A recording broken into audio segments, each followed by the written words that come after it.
Yeah, good to be here with you again. And the format, what we usually do is we usually sit quietly for a couple of minutes at the beginning, just kind of rest our mind and get rid of all the scattering thoughts from running around all day. And then we'll have the talk, which is about identities, right? Being human. I thought it was about identities. Well, the theme is cultural identity. Mm-hmm. And the talk is being human, not seeing the world as us and them. Okay, so being human, not seeing the world as us and them. Okay.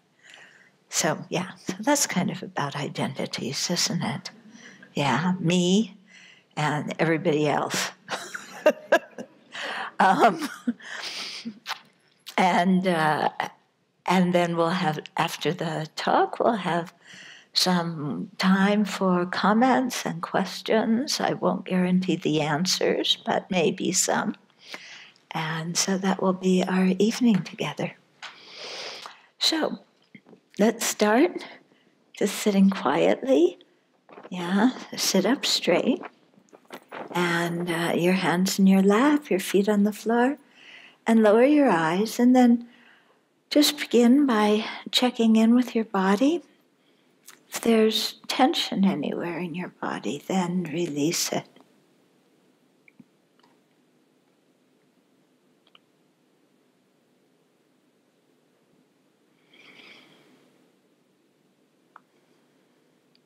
And then bring your attention to your breath. Just letting the flow of your breath be whatever it is. Don't force it. Don't deep breathe.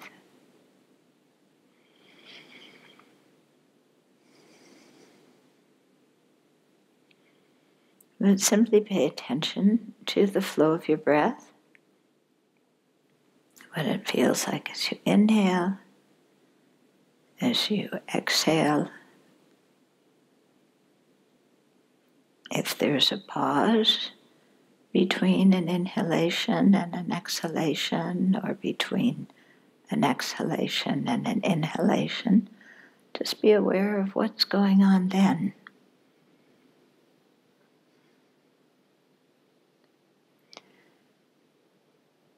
If you get distracted by a sound or a feeling or something, simply notice that. Don't make a story about it, but come back home to your breath.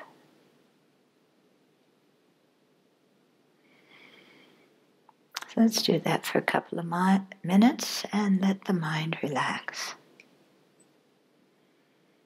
Just watching the gentle flow of your breath.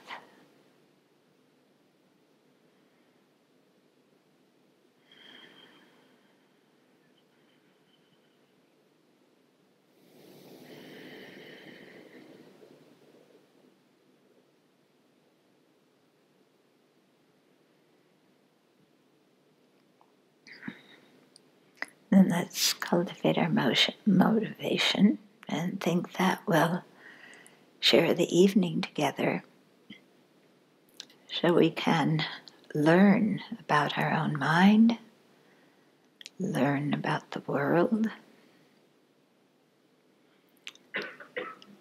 learn how to differentiate constructive thoughts and destructive ones, constructive emotions and destructive ones, so that we can apply antidotes and subdue the destructive ones and learn how to enhance our constructive thoughts and emotions. And let's do this so that we can make a positive contribution to society.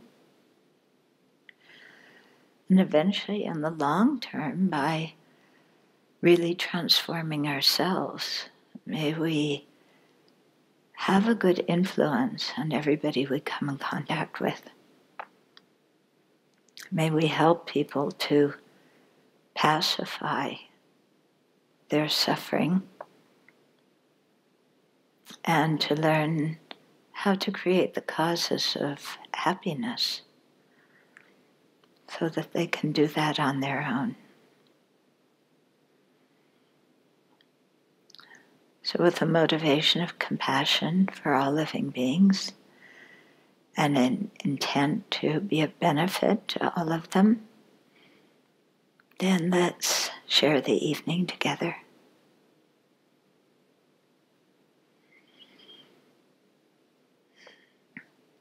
So being human, not dividing the world into us and them. How will we ever play sports? Yeah? Isn't sports based on us and them? Isn't so much of our life based on us and them, me and others? Yeah? Some of you are students. Isn't it about, I've got to compete with my classmates, so there's me, and then there's my classmates. Yeah, there's my college, and then there's the other team. There's my religion. Talk about adherence to teams. My religion, rah, rah. Yeah, not your religion. Politics? Oh my goodness. Can you believe what we've gone through the last month? Talk about us and them, my goodness.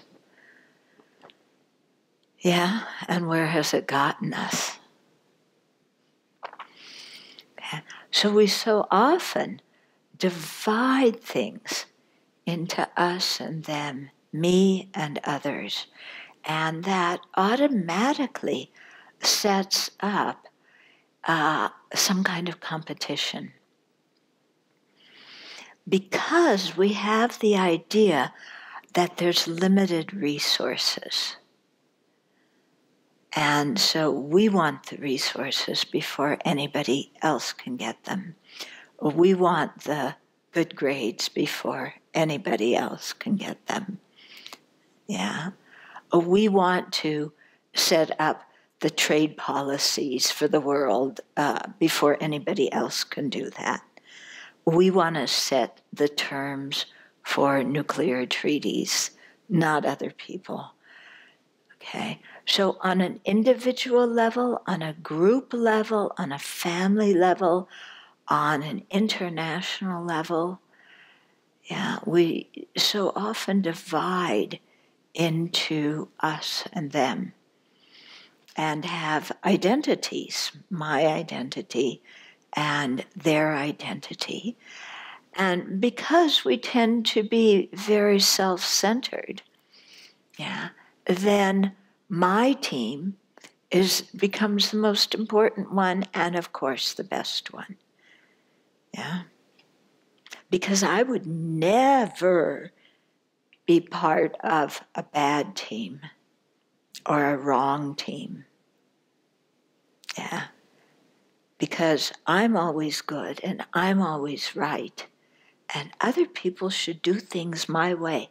They should really see how my way is the best way. Don't you think so? Yeah? Isn't that how we all think? Yeah? My way is the best way. I mean, after all, we're not dummies. We would never believe anything that was bad. But the problem is, we all agree my way is the best way, but we can't agree on what that way is. Yeah. So everybody's going around saying my way is the best way, but we still don't know what that way is. But, we're very attached to our way and our beliefs and our team. And we're going to beat the others. Yeah, no doubt about it, because we're the best. And so it sets up this us and them mentality of vying for limited resources, of coming out on top, of a reputation and honor. Yeah, we're not just vying for resources, but we're vying for being the best. Okay? Now, I'm not quite sure what the best means. Yeah, it's another one of those things. We all think we're the best, but we can't agree what best means. Yeah. So, but whatever it means, our interpretation of best is the best. And others' meaning of the best is deficient. Yeah. It's always that way, isn't it? Yeah. But we're not being self-centered or anything, are we? No, we're not biased and self-centered. We're just right. Yeah. We're just coincidentally always right. Yeah. But no bias, no self-centeredness. Remarkable, isn't it? Yeah. So, do you see how we kind of make up a lot of garbage to justify our view? And it's basically a lot of garbage? Yeah. I mean, who says my way's the right way? Only me and the people who agree with me. Yeah. And who says I'm not self-centered? Only me. Everybody else thinks I'm self-centered, but that just shows how stupid they are. Because they're actually the self-centered ones, not me. Right? Isn't it? You know? Because I'm not self-centered, I'm just right. Yeah? And I'm magnanimous, I'm truthful, I'm honest. Yeah, I have all the virtues. And those other people, ugh, they don't. Yeah. They have wrong values. Yeah, they vote for the wrong political party. Yeah, they're idiots. Yeah, because anybody who doesn't agree with me is obviously stupid. So interesting, isn't it? How we all think like this. Yeah, and we'll never admit to being wrong, to being biased, to being dishonest. Yeah, so this brings a lot of problems, doesn't it? So you have everybody in the world thinking that my way is the best way, and then fighting each other because of it, and making each other totally miserable. Yeah, because we've got to be the best. Excuse me, we've got to be the best. We've got to come out on top. Yeah. And maybe especially us Americans, maybe we're really, stuck in this kind of view. What do you think? If we were a tiny country like Singapore, yeah, you can drive from one side of Singapore to the other in 1 hour. Okay? If we were a small country, do you think we would have the same kind of feeling of, being who we are? Or do you think we might be a little bit humbler? What do you think? Yeah. If we were the size of Germany or France or UK, would be a bit humbler? I wonder.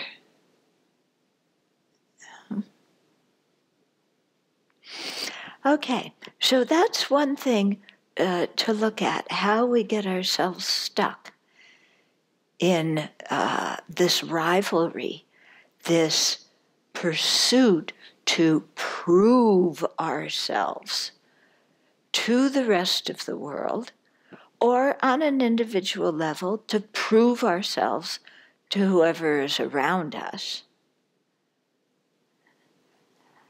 And then really suffering a lot because of it. Because we all want to be the best, but there's only one best. And nobody can really agree what that best is. Yeah. Before we had such mass communication and travel, in every little town, maybe there was a best singer or a best dancer, a best poet, a best shopper, a best business person, you know. But there were only, a few people in the town. Like Athol, we drove through Athol to get here.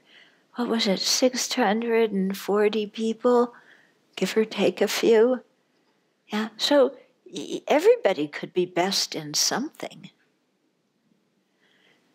Yeah. When you get to New York or Los Angeles, very difficult to be best. There's so many people. And then, when you think of the whole country, who's the best in the country? Okay? So everybody wants to be best, but only one person can be best. And the problem with being best is you're happy when you become best, but then you have a whole lot of stress to remain best after that. Okay? It's like with your baseball team, or what kind of sports teams do they have at NIC? Sorry, I'm not a great sports expert. What do you, Gonzaga is basketball, I know. What do you people do here? Anything? Basketball? Or do you root for Gonzaga? Oh, you root for Gonzaga, okay. Okay. So let's pretend we all root for Gonzaga, although I'm sure some people don't, because NIC is better than Gonzaga, right? But the problem with becoming best is then remaining best. How do you remain best? Michael Phelps won a whole bunch of medals, gold medals, didn't he, in 2 Olympics. But what's going to happen next time around? Do you think he's going to be the best? Do you think he's going to be able to do that? No, why not? Because he's getting older, like all of us. My goodness. Yeah? We're all getting older. And so, we think being best is going to bring us so much happiness. But actually, it brings us a whole lot of other kind of stress. Because how do you maintain it after that? Yeah. Because somebody's always going to be better than you. Because we can't we're getting old. We can't maintain anything we do, even if it's an intellectual thing. At some point, the brain just gets old. Doesn't it?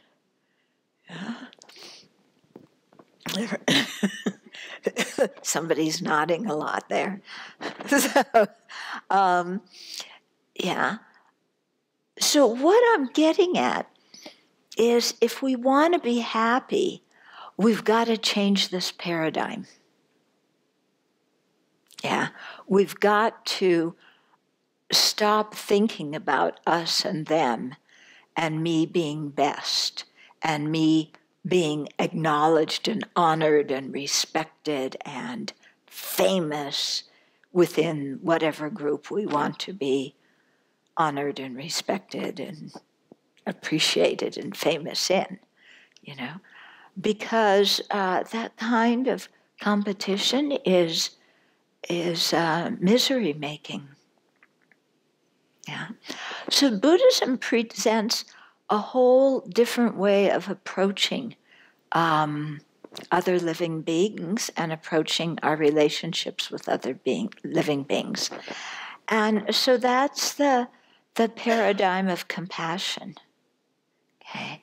The paradigm of we are all equal in wanting happiness and not wanting suffering. Yeah, think about that for a bit. Yeah, the other sports team wants to have happiness and not suffer. The people who score better than you or worse than you on an exam want to be happy and not suffer.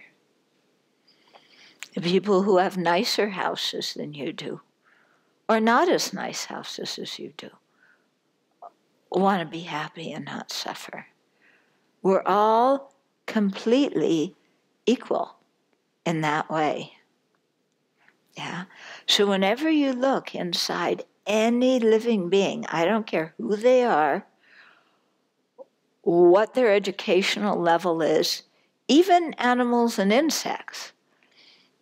Yeah, if we look inside any living being's heart, the foremost thing we find is the wish to be happy and not suffer. Yeah, if we train our mind in that, instead of training our mind in, I'm right and I've got to be best, then the world starts looking a lot different to us. Yeah. Instead of everybody being a potential rival who could get either the resources or the fame or whatever it is that we seek, our view of other living beings change, and we're no longer competing with them. We're looking in their hearts, and we're feeling completely in tune with them because we all want happiness and don't want suffering. And then we go to the next step because we say, okay, we all want happiness and we all don't want suffering. But somehow my happiness is still more important than theirs. Isn't it? Yeah, everybody wants happiness. But mine is still more important. And then we begin to question that thought. Is that thought true? Is it accurate that my happiness is more important than anybody else's? I mean, that's the thought that operates day and night in our lives, doesn't it? Yeah, whenever we have to make a decision, what's our criteria for making a decision? How can I benefit the most? How can I have the most happiness? That's usually our criteria, isn't it? Yeah, you can be honest. We're with friends. Yeah, we're all the same. You don't have to pretend to be Mother Teresa. It's okay. Yeah. But when we really sit down and question that thought, is my happiness the most important? Is it more important than anybody else's happiness? Although that thought may be very strong in our minds, and we may follow it, if we look at it using reason, is that a reasonable thought? Yeah? If you presented that to the world for a vote, Would everybody agree that my happiness is most important? Well, if my meant everybody's individual happiness, they would. But if my meant me, my happiness, do you think everybody would agree that my happiness is more important than anybody else's? Why not? Oh, come on. Yeah? My happiness is definitely the most important. Why? What reason do I have to prove it? Because it's my happiness. That's the reason.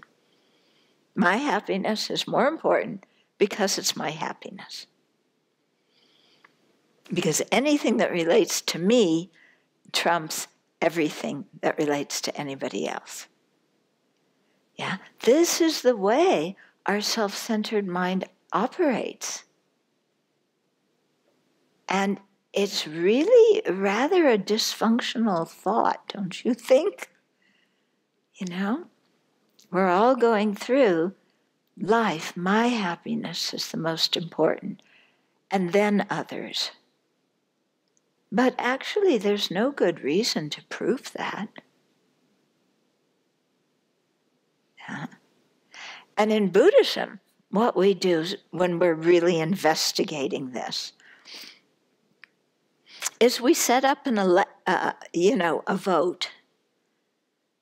Yeah, my happiness and the happiness of all other living beings. Okay. Now,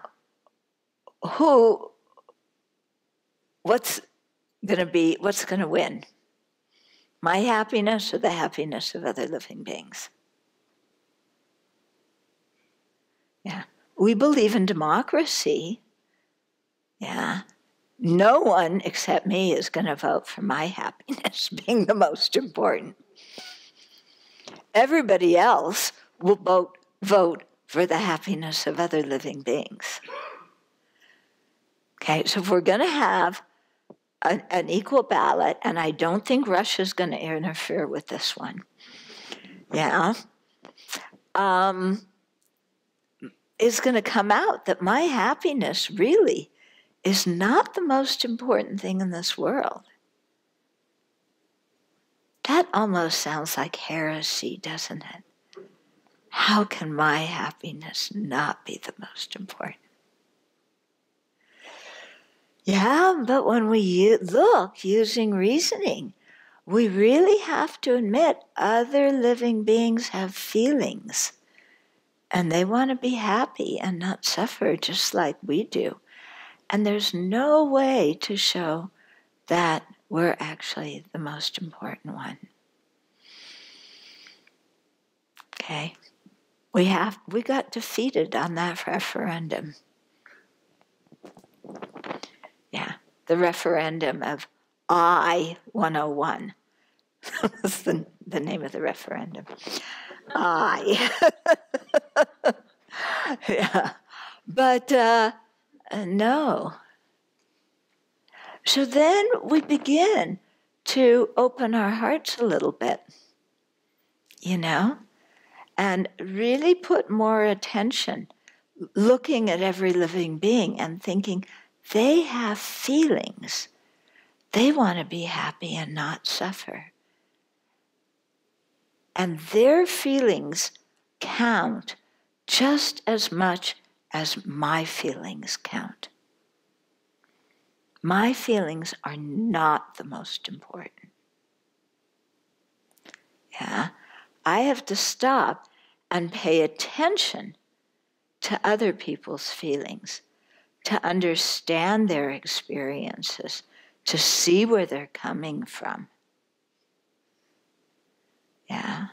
I have a duty to do this as a human being. You know, I can't just go through life thinking me, me, me. Yeah. And so we slow down and we start, you know, to look at other living beings and what their experiences are. Yeah. and to care about their experiences. And to have love for them, love meaning the wish that they have happiness and its causes, and to have compassion for them, compassion being the wish that they be free of suffering and its causes. And then what we think of as important in our life changes, because it's no longer me, I, my, and mine. It's us, because we're all in this together. And sometimes you can even totally switch it so that it's not even us, but it's them. Yeah. That my well-being is derived from seeing other living beings be happy. Yeah. That other living beings are not objects for me to put down and compete with and disregard. Yeah. They're living beings who have contributed to my happiness, who have actually kept me alive all these years. So their happiness is very important, and I derive happiness from being kind to them. I derive happiness by seeing them be happy. So I'm not talking here about self-sacrificing, I don't stand up for myself, I just kowtow to what everybody else wants. I'm not talking about that. And I say that explicitly because this is where we often go. And especially women, this is where we go. I give up everything for the family and take care of others. And meanwhile, my own life is put on hold and I'm resentful.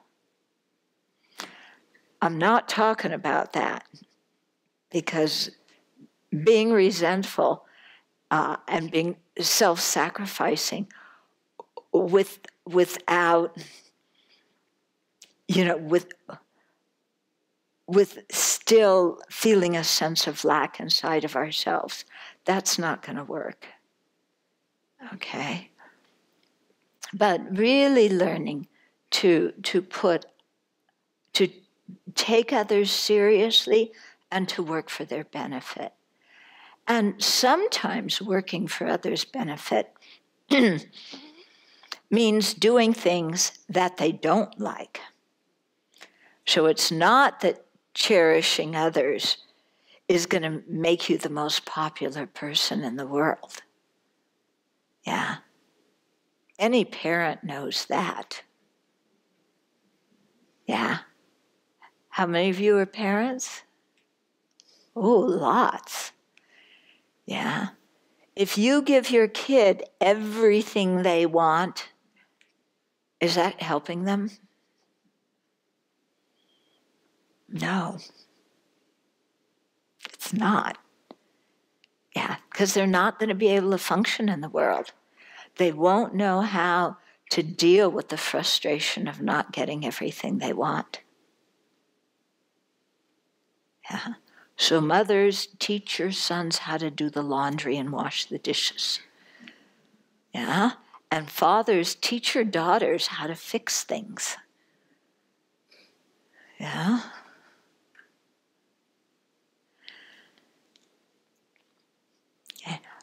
But in Buddhism, we really emphasize this thing of cherishing others, and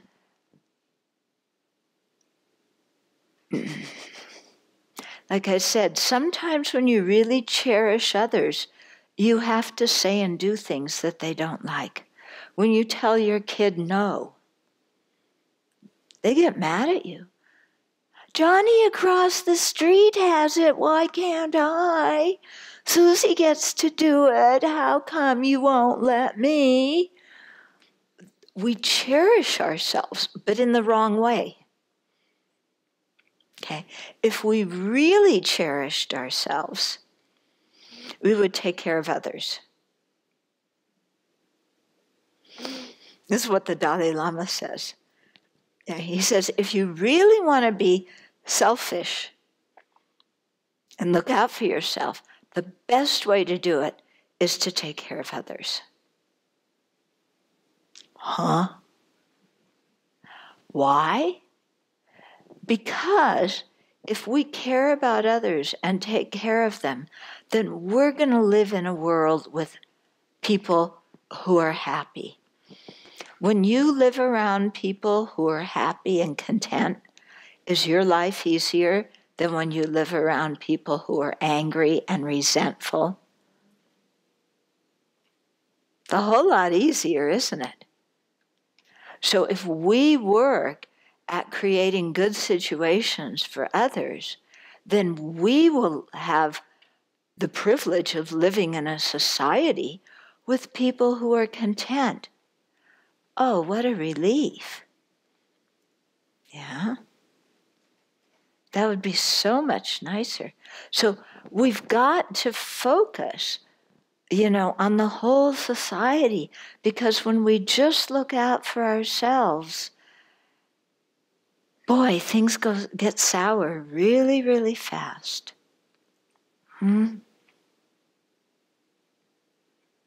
So it always amazes me. I told you I can't restrain myself when it comes to social issues and politics. I'm out of control. But, right now we have a school to prison pipeline. Yeah? Kids in poor neighborhoods, minority kids, don't get a good education. Some of them wind up going to school hungry in the morning. Yeah, I think about that. I never went to school hungry in the morning. Did you? Any of you? Some of you went to school hungry in the morning. I didn't. I can't imagine what that would be like. Going to school hungry. But anyway, there's kids, poor educational system, little food, chaotic home, and then, no after-school activities, so they get into mischief, they get into trouble, and we wind up having the law enforcement comes, arrests them, throw them in prison. Taxpayers are very willing to vote for bonds that will allow the county or state to build more prisons. They are not willing to vote for bonds to give kids a better education and give them after-school activities. Okay? That's shooting ourselves in the foot. Yeah? If we don't take care of all the kids in the country, and those kids don't get a good education, they don't have supervision, they don't have after-school activities, whose houses are they going to break into? Whose cars are they going to steal? Yeah? But if we're able to take care of them, then the kids have a chance, and they can grow up to be good citizens, and we can cut that school to prison pipeline. Yeah. I say this because I work with inmates, and a lot of them tell me, well, I ask, and they tell me, about how they grew up and the situations that they grew up in. And it's unbelievable what some kids go through. And it's no wonder that as adults they're in prison.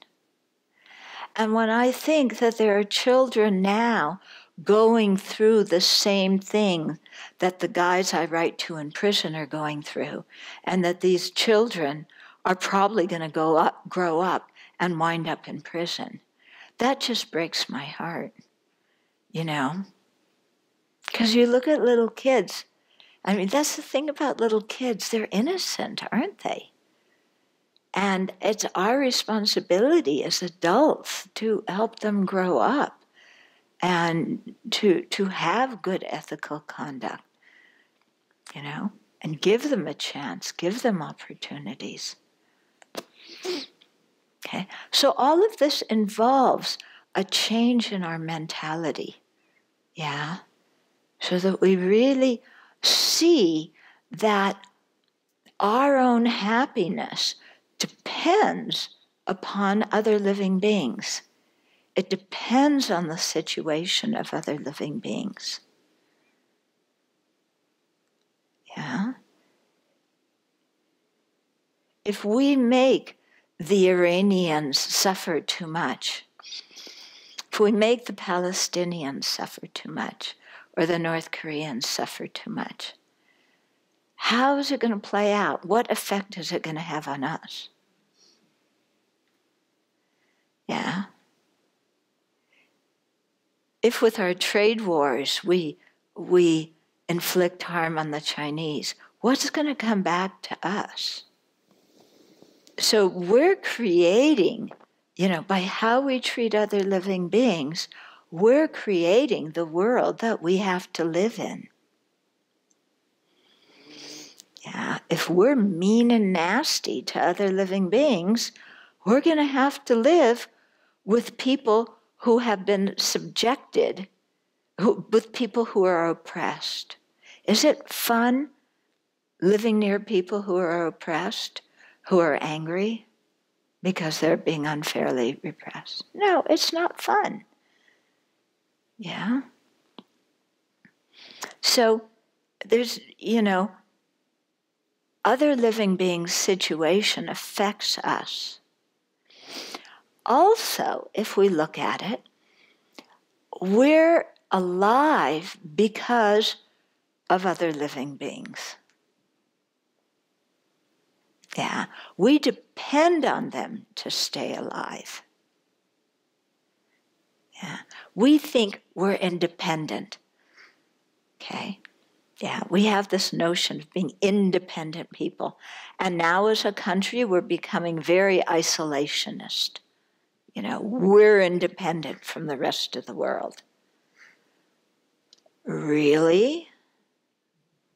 Really? How much of our food is imported? How much? Your cell phone, you all have cell phones? I don't have one, but I bet you all do. Yeah? Where did the parts of your cell phone come from? Did they all come from America? Probably most of the parts of your phones were made abroad. Yeah. We are so dependent on other living beings now, more than any other time, I think, in human history, because things are so specialized. Yeah. And because, yeah, things are very specialized. One person doesn't know how to do everything. It would be very hard to keep ourselves alive alone. Yeah? So we depend on the skills and knowledge of other living beings. And yet we so often forget this and we take it for granted. Yeah? And when we drive past the road work, you know, the guys who are working on the road, we get irritated. Yeah, why are you working on the road now? It's not convenient for me. I want to go fast, and you have these caution things up, and I can't get where I'm going. And it's really inconvenient for me. Why don't you do this at 2 a.m. when I don't need to use the road? Yeah, we don't drive by these guys and say, thank you so much. We should. Because if they weren't working on the road crews, we wouldn't have roads to drive on. Yeah. Do you think it's fun working on a road crew out in the sun or in the rain? Our electricity went out this morning at the Abbey. Yeah. Woke up, no electricity. It's cold outside. Yeah. Venerable Sompton called the PUD. Yeah. And they sent guys out to fix it. So by 7 o'clock, we had electricity again. Yeah. So they were out in the cold, and it was raining where we were this morning. Yeah. Working on, I don't know what happened, if a tree fell and cut a line or what it was. But they were out there fixing the electricity for us this morning, and we don't even know who they are to go say thank you. And yet by 7 o'clock, we had hot tea. Yeah, on a cold morning, we had lights. We could continue our usual activities. And it all depended on the kindness of those people who were out there restoring the electricity. Yeah. When we look around, everything we have is dependent on other living beings. Yeah. It's not just us. So it really is, as His Holiness said, in our own self-interest to take good care of other people, because they take care of us just by doing the work they do in the society, and we don't even know who they are to say thank you. Yeah? And yet everybody's doing something that we benefit from. Mm-hmm. Okay? So us versus them doesn't work. Yeah, it just doesn't work. Yeah. It's so important to help each other and work together. Yeah, to join together and work together. When we work together, we can do amazing things.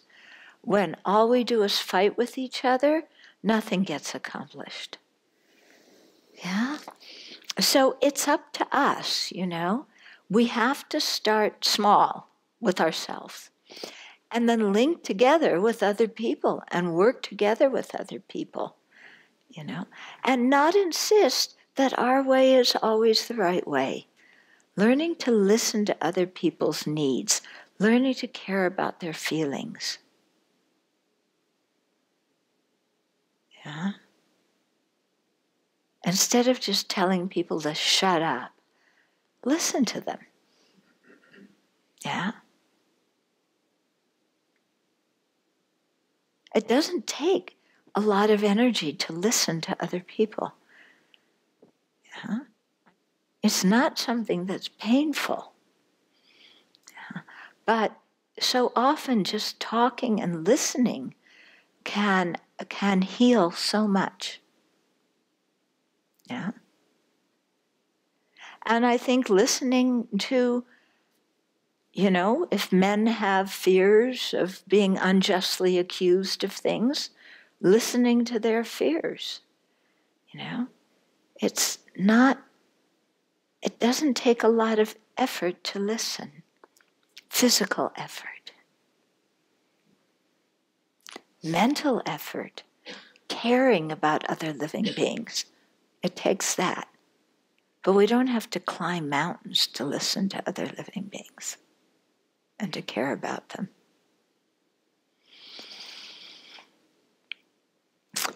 Okay.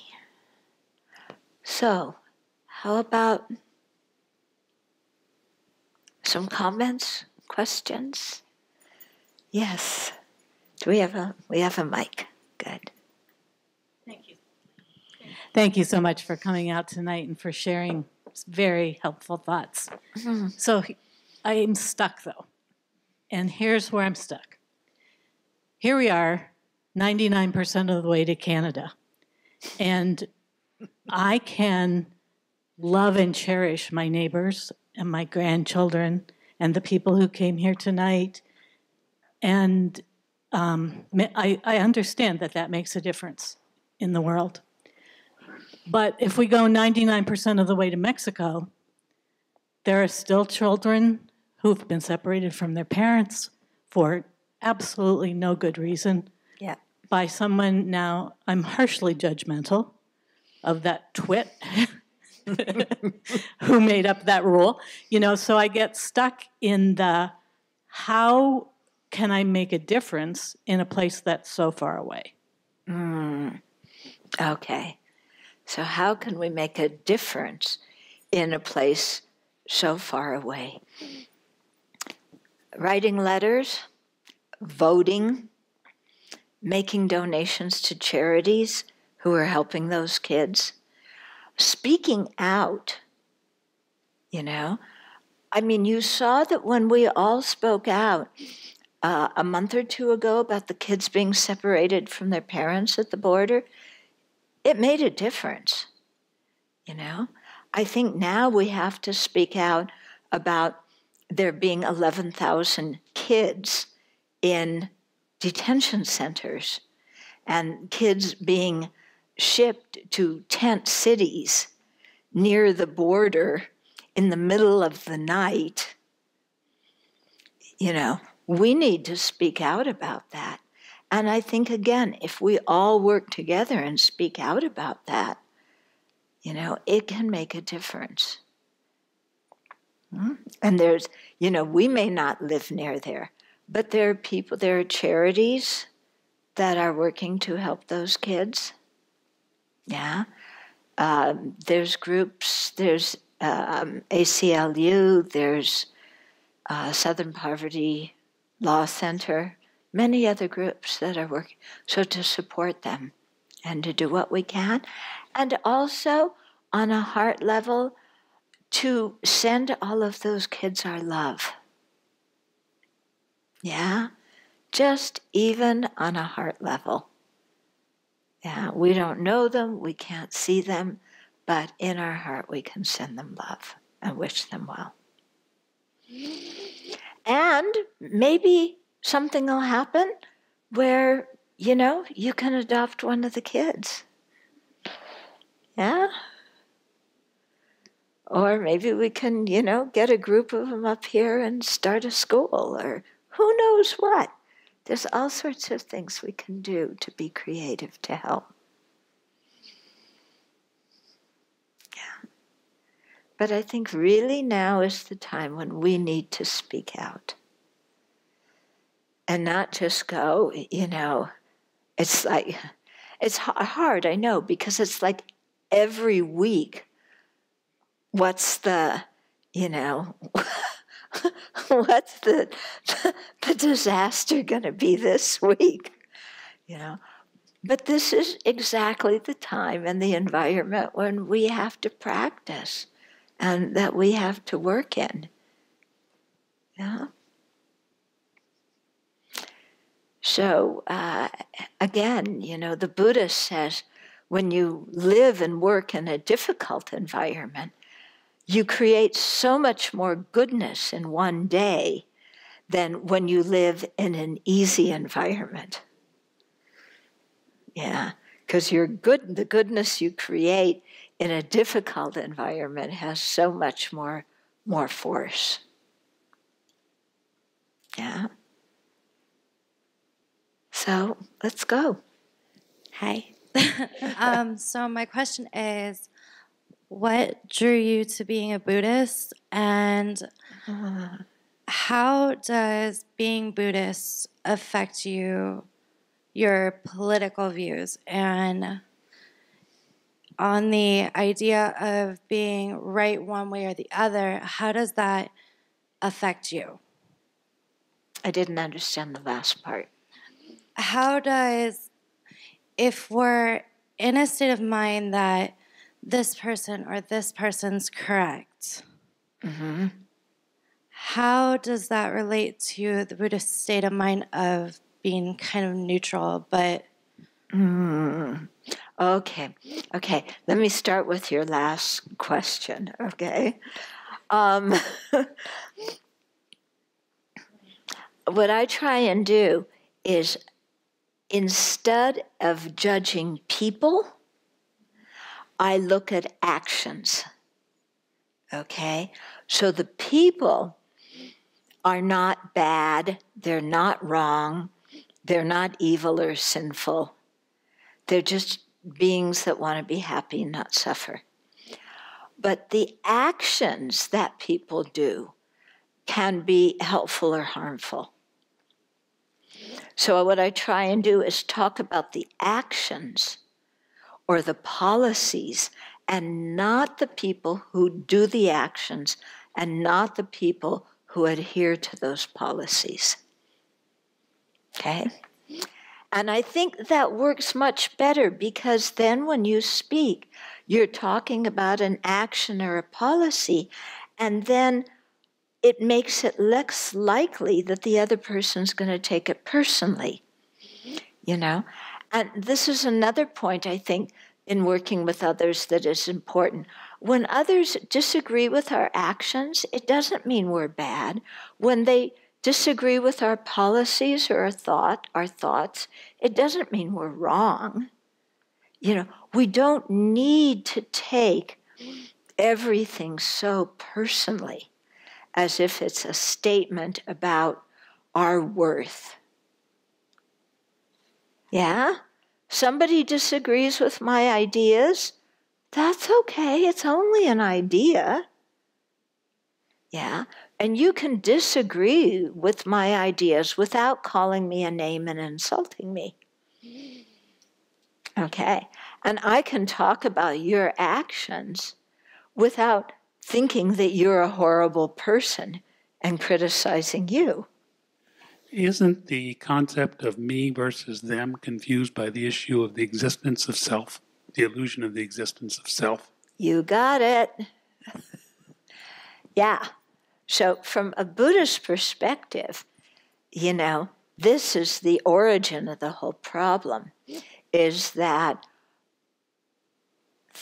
there's the appearance of being individual, independent people.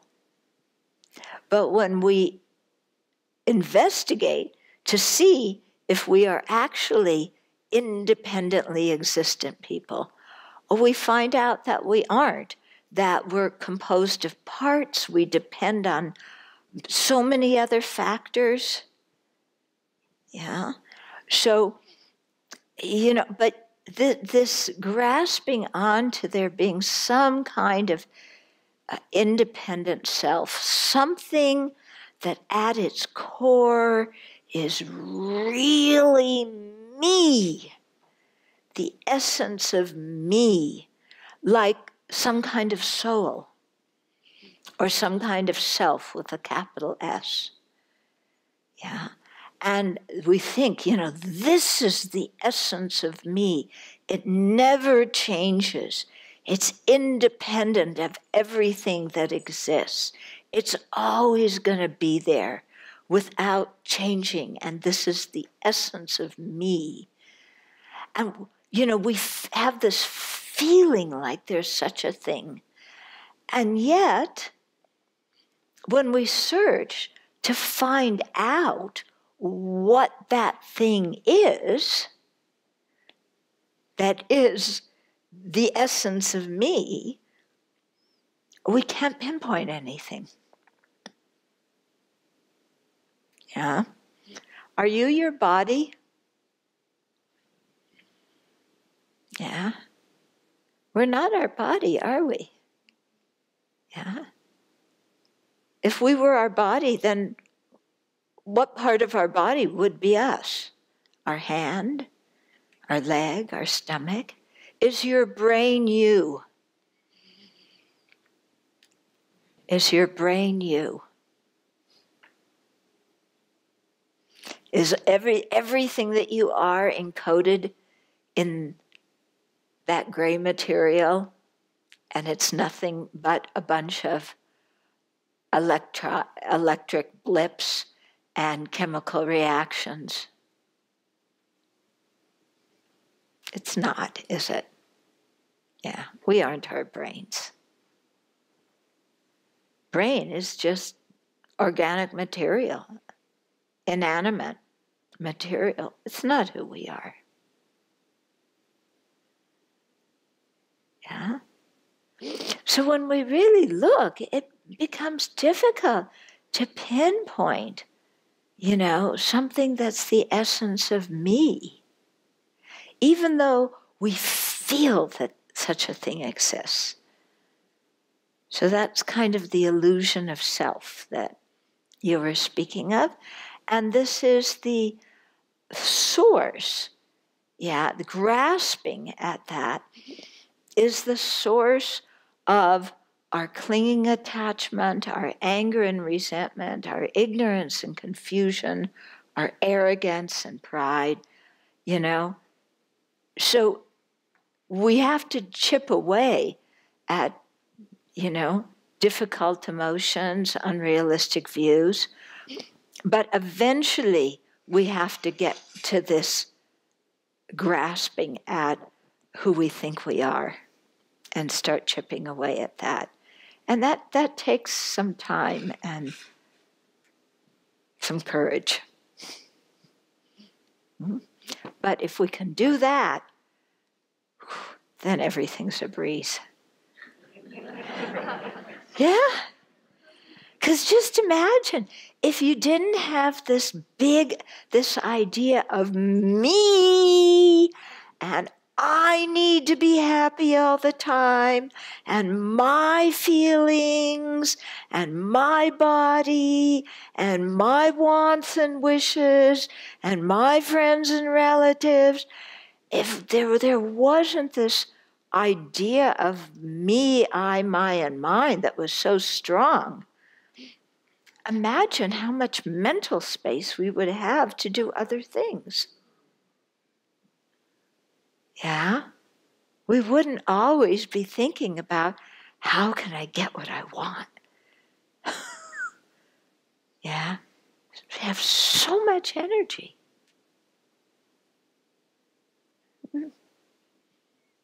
Yeah? So slowly we have to tackle this one, because this one's the root of the whole thing. So we have to make preparations and slowly get to it. Other questions? Comments? I find with all the chaos. Go ahead.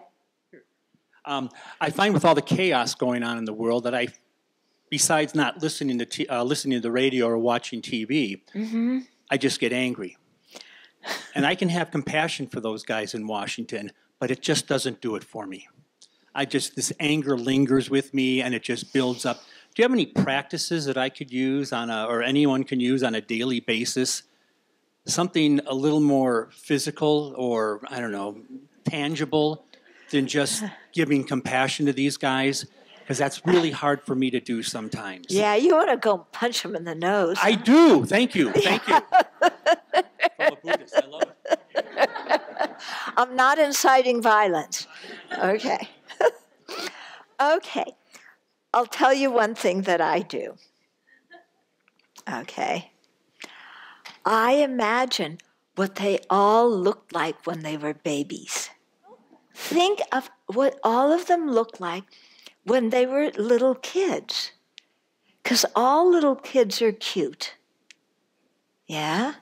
And all little kids don't have all the craziness that they get when they're adults. And you think, what did they look like when they were little kids? When they were swinging on swings and playing with their siblings and chasing butterflies. And, just think of them having a different body. And so, because they were once kids. Yeah? And what were they like? And if you had met them when they were kids, you might have played with them. And they wouldn't make you mad. Because you'd know, even if they did, they threw sand at you when they were little, You wouldn't get mad because you know that they're just little kids. So now they're still little kids in big bodies. Yeah? But that same wish of them wanting to be happy and not suffer is there. Yeah? So think of them like that. Or think of them when, when they're going to be 95 and in a nursing home. Some of them are almost there. Some of them need to be there. Yeah? But, when they're old people, you're going to look at them with a lot of kindness, too. Okay? So try and just think of them at a different point in their life. That can help. Okay?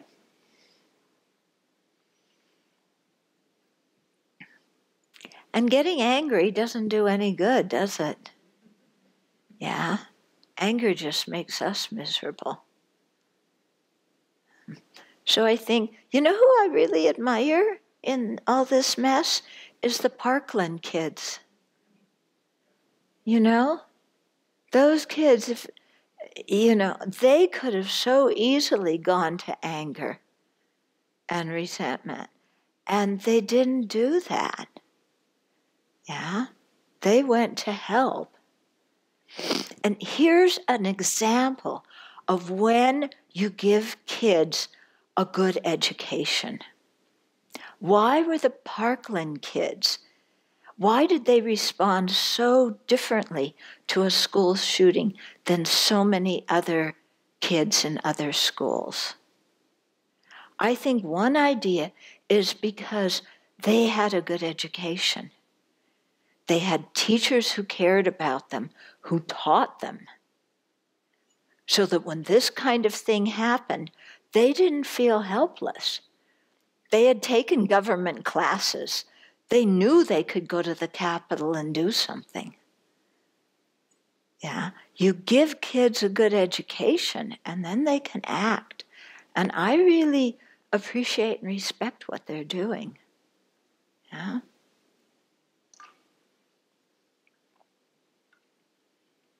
I'd love for them to come to the Abbey. So if any of you know any of the Parkland kids, invite them for us, okay? Somebody over here. Yeah, you had something. Speaking of kids, I have a daughter. She's 10, and she seems really self-absorbed and kind of stuck on herself. How would you recommend kind of introducing these ideas that you have about considering other people and to stop competing? She has a brother as well that they're just competing all the time with each other. Mm-hmm. So who is the person that you're talking about? I'm talking about my daughter. Your daughter? Yeah, she's 10. Okay, she's 10. Okay. Yeah. Little kids are often, quite open to new ideas and new things. So you might just try, try saying, I went to this place and they talked about this. What do you think about this? Yeah, because I think especially at age 10, they're old enough to start talking about values and ethics. You don't have to use big fancy words. Yeah, but they can start talking about it. And how do you treat other people? And how do you feel when other people treat you a certain way? Yeah. So you can, ask her about what she learned in school today, and what she learned by watching how other people act. Yeah? How do your friends treat each other? How do people at your school treat each other? Do you think that's a good way to treat other people? How do you feel? Do you want to treat other people like that? How do you want to treat other people? Yeah? Kids can, yeah, especially if you're talking about our friends and everything. Yeah? So that could work. Try it. Yeah. I think it's really nice when parents ask their kids to talk about their friends, because the friends influence your kids a lot. And it's a good field for really discussing many things.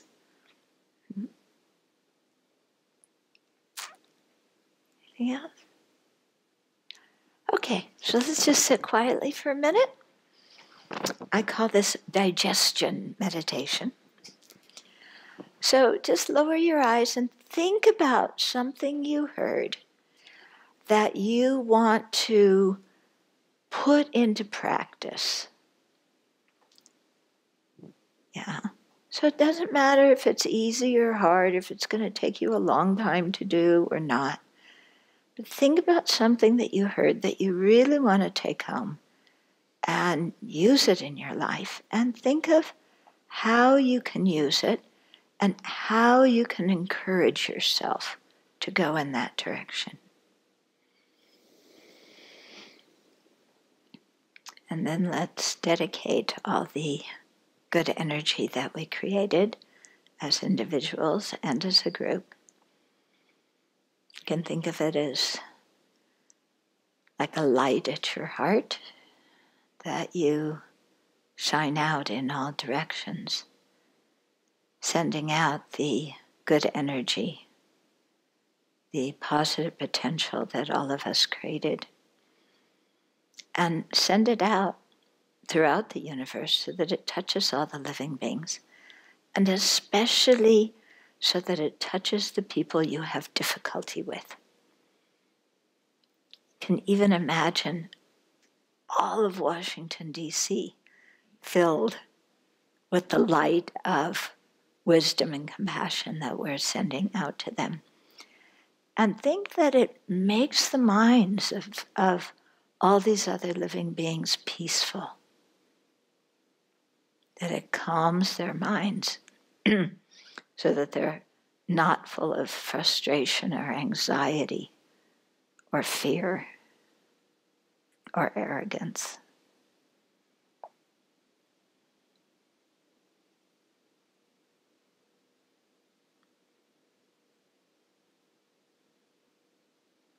So share the goodness that will come out of what we've done this evening with all other living beings in this way.